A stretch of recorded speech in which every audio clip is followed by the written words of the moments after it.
एक गांव में एक सोहनलाल नाम का एक किसान अपनी पत्नी और 5 लड़कों के साथ रहता था।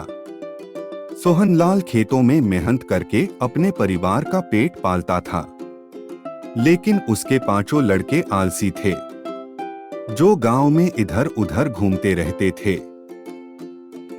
एक दिन लाल ने अपनी पत्नी से कहा कि अभी तो मैं खेतों में काम कर रहा हूँ, लेकिन मेरे बाद इन लड़कों का क्या होगा? इन्होंने तो कभी भी काम नहीं किया, ये तो कभी खेत में भी नहीं गए।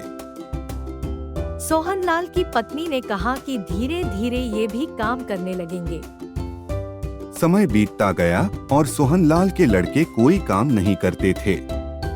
एक बार सोहनलाल बहुत बीमार पड़ गया। वह काफी दिनों तक बीमार ही रहा। उसने अपनी पत्नी को कहा कि वह अपने 5 लड़कों को बुलाकर लाए।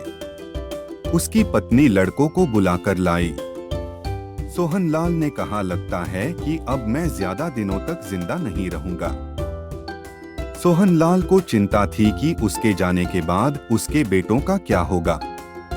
इसलिए उसने कहा, बेटों, मैंने अपने जीवन में जो भी कुछ कमाया है वह खजाना अपने खेतों के नीचे दबा रखा है। मेरे बाद तुम उसमें से खजाना निकालकर आपस में बांट लेना। यह बात सुनकर लड़के खुश हो गए। कुछ समय बाद सोहनलाल की मृत्यु हो गई। सोहनलाल की मृत्यु के कुछ दिनों बाद उसके लड़के खेत में दबा खजाना निकालने गए। उन्होंने सुबह से लेकर शाम तक सारा खेत खोद दिया, लेकिन उनको कोई भी खजाना नजर नहीं आया। लड़के घर आकर अपनी माँ से बोले, माँ, पिताजी ने हमसे झूठ बोला था। उस खेत में हमें कोई खजाना नहीं मिला।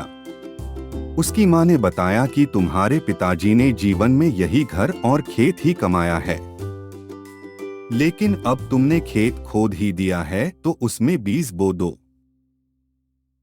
इसके बाद लड़कों ने बीज बोए और माँ के कहेनुसार उसमें पानी देते गए। कुछ समय बाद फसल पककर तैयार हो गई, जिसको बेचकर लड़कों को अच्छा मुनाफा हुआ, जिसे लेकर वह अपनी माँ के पास पहुँचे। माँ ने कहा कि तुम्हारी मेहनत ही असली खजाना है, यही तुम्हारे पिताजी तुमको समझाना चाहते थे।